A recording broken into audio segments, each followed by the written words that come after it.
بسم اللہ الرحمن الرحیم۔ السلام علیکم۔ امام الانبیاء حضور نبی کریم صلی اللہ علیہ وآلہ وسلم صحابہ کرام کی مبارک مجلس میں تشریف فرما ہے۔ دین کی بات پھیل چکی ہے۔ عرب اور اس کے آس پاس کے علاقوں میں اسلام کا چرچا ہے۔ اللہ تعالیٰ کی وحدانیت کا اعلان کیا جا چکا ہے۔ عام لوگوں کے ساتھ قبائل کے رؤسا بھی گروہ در گروہ توحید کی دعوت پر لبیک کہتے ہوئے مدینہ منورہ وارد ہو رہے ہیں۔ زیادہ تر اطاعت کا اقرار کر کے اور مسلمان ہو کر آ رہے ہیں۔ کچھ ایسے ہیں جو نہ چاہتے ہوئے بھی اسلام کی بالادستی اور حقانیت کو قبول کرنے پر مجبور ہیں۔ انہی لوگوں میں عرب کا ایک بڑا رئیس عامر بن طفیل بھی مدینے میں آتا ہے۔ اس کی قوم نے روز بروز اسلام کی بڑھتی ہوئی شہرت کو دیکھ کر اس سے کہا تھا، عامر، لوگ جوک در جوک اسلام لا رہے ہیں، آپ بھی مسلمان ہو جائیں تو بہتر ہے۔ عامر نے، جو ایک متکبر اور بالادست سردار ہے، جواب دیا تھا، واللہ میں نے قسم کھائی ہے کہ اس وقت تک نہیں مروں گا جب تک عرب مجھے اپنا بادشاہ تسلیم نہ کر لیں اور میرے نقش قدم پر نہ چلنے لگیں، پھر میں قریش کے اس جوان کی پیروی کروں۔ پھر جب عامر بن طفیل نے اسلام کی شان و شوکت اور اس کا جاہ و جلال اور رسول اکرم صلی اللہ علیہ وآلہ وسلم کی طرف لوگوں کا میلان دیکھا تو اپنی اونٹنی پر سوار ہوا اور چند ساتھیوں کے ہمراہ حضور نبی کریم صلی اللہ علیہ وآلہ وسلم کی ملاقات کو مدینے روانہ ہو گیا۔ مدینہ پہنچ کر مسجد میں حضور صلی اللہ علیہ وآلہ وسلم سے ملا اور کہا، محمد صلی اللہ علیہ وآلہ وسلم، میں آپ سے تنہائی میں ملنا چاہتا ہوں۔ حضور صلی اللہ علیہ وآلہ وسلم اس قسم کے افراد سے محتاط رہتے تھے، سو آپ صلی اللہ علیہ وآلہ وسلم نے فرمایا، نہیں، اللہ کی قسم، حتیٰ کہ آپ اللہ تعالیٰ پر ایمان لے آئیں۔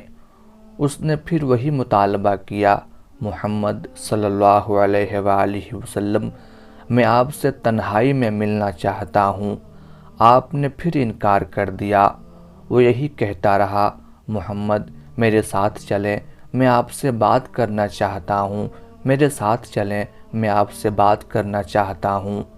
آخر رسول اکرم صلی اللہ علیہ وآلہ وسلم اس کے ساتھ ہو لیے۔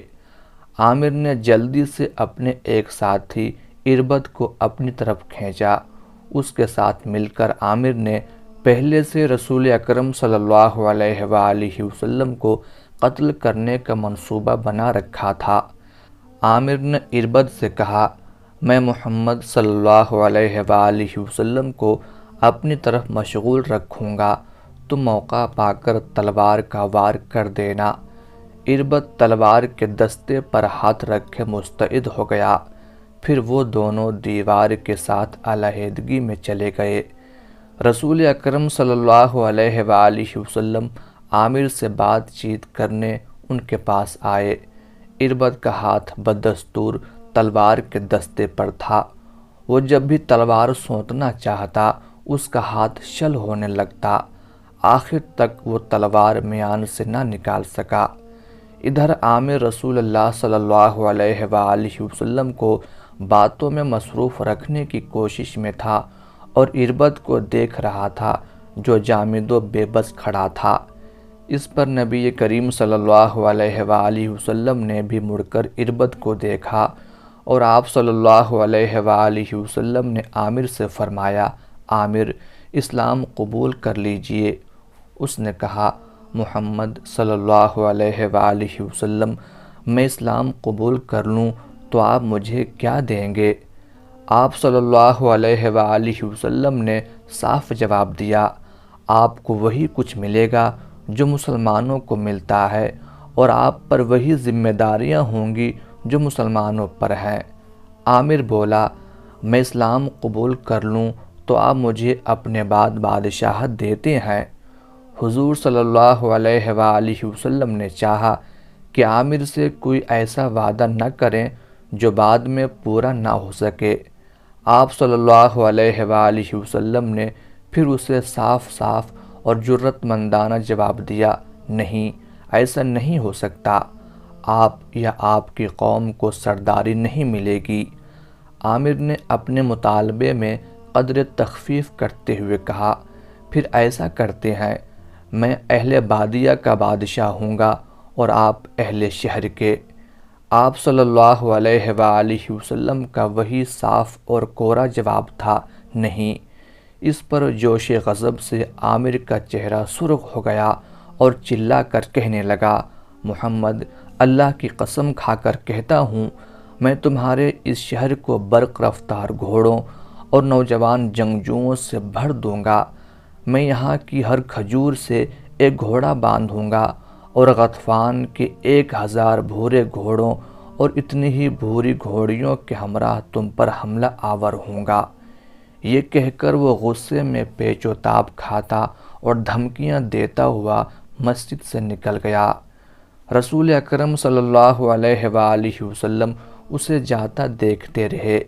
پھر آپ صلی اللہ علیہ وآلہ وسلم نے آسمان کی طرف نظر اٹھائی اور دعا کی، اے اللہ، عامر کے متعلق مجھے بے فکر کر دے اور اس کی قوم کو ہدایت نصیب فرما۔ عامر اپنے ساتھیوں کے ہمراہ مدینہ منورہ سے نکل کر اپنی قوم کے دیار کی طرف روانہ ہوا۔ اس کا مصمم ارادہ تھا کہ اپنے علاقے میں پہنچ کر ایک زبردست لشکر تیار کرے گا اور مدینہ منورہ پر چڑھائی کر دے گا، مگر اللہ کی شان دیکھیں کہ راستے میں آرام کی غرض سے سلولیہ نامی ایک عورت کے خیمے میں ٹھہرا جو اس کی قوم سے تعلق رکھتی تھی۔ وہ ایک فاحشہ عورت تھی جسے لوگ اچھی نظر سے نہیں دیکھتے تھے۔ اس کے ہاں ٹھہرنے والے شخص کو بھی لوگ فاسق و فاجر گردانتے تھے۔ عامر کو سفر کی تھکان اتارنے کے لیے کوئی مناسب جگہ نہیں ملی تھی، اس لیے وہ مجبوراً سلولیہ کے ہاں جا اترا اور اس کے خیمے میں پڑ کر سو رہا۔ اسی اثناء میں عامر کی گردن میں ایک گلٹی نکل آئی۔ ایسی گلٹی عموماً اونٹ کی گردن پر ظاہر ہوتی اور اسے موت کے گھاٹ اتار دیتی تھی۔ گلٹی دیکھ کر عامر گھبرایا اور بے حد پریشان ہوا۔ وہ ورم کے مقام کو چھوتا اور کہتا، اونٹ کی گلٹی جیسی ایک گلٹی اور سلولیہ کے گھر میں موت، یعنی نہ موت عزت کی ہے اور نہ جائے موت کی کوئی قدر و منزلت۔ عامر کی تمنا تھی کہ وہ میدان جنگ میں سورماؤں کی تلواروں سے قتل ہوتا، مگر یہ کیا، وہ ایک فاحشہ کے گھر میں جانوروں کی بیماری سے مر رہا تھا۔ اس کے نزدیک یہ بڑی ذلت آمیز موت تھی۔ وہ چیخ پکار کرنے لگا۔ اس نے اپنے ساتھیوں سے کہا، میرا گھوڑا لاؤ۔ گھوڑا حاضر کیا گیا۔ وہ ایک ہی جست میں گھوڑے پر سوار ہوا، نیزہ ہاتھ میں تھاما، گھوڑا ادھر ادھر گھومنے لگا۔ اس نے اپنی گردن کو پکڑ رکھا تھا اور درد کی شدت سے چلا رہا تھا۔ اونٹ کی گلٹی جیسی ایک گلٹی اور سلولیہ کے گھر میں موت۔ اس کا گھوڑا چکراتا رہا۔ موت نے عامر کو مزید مہلت نہ دی اور وہ گھوڑے پر بیٹھا جہنم واصل ہوا۔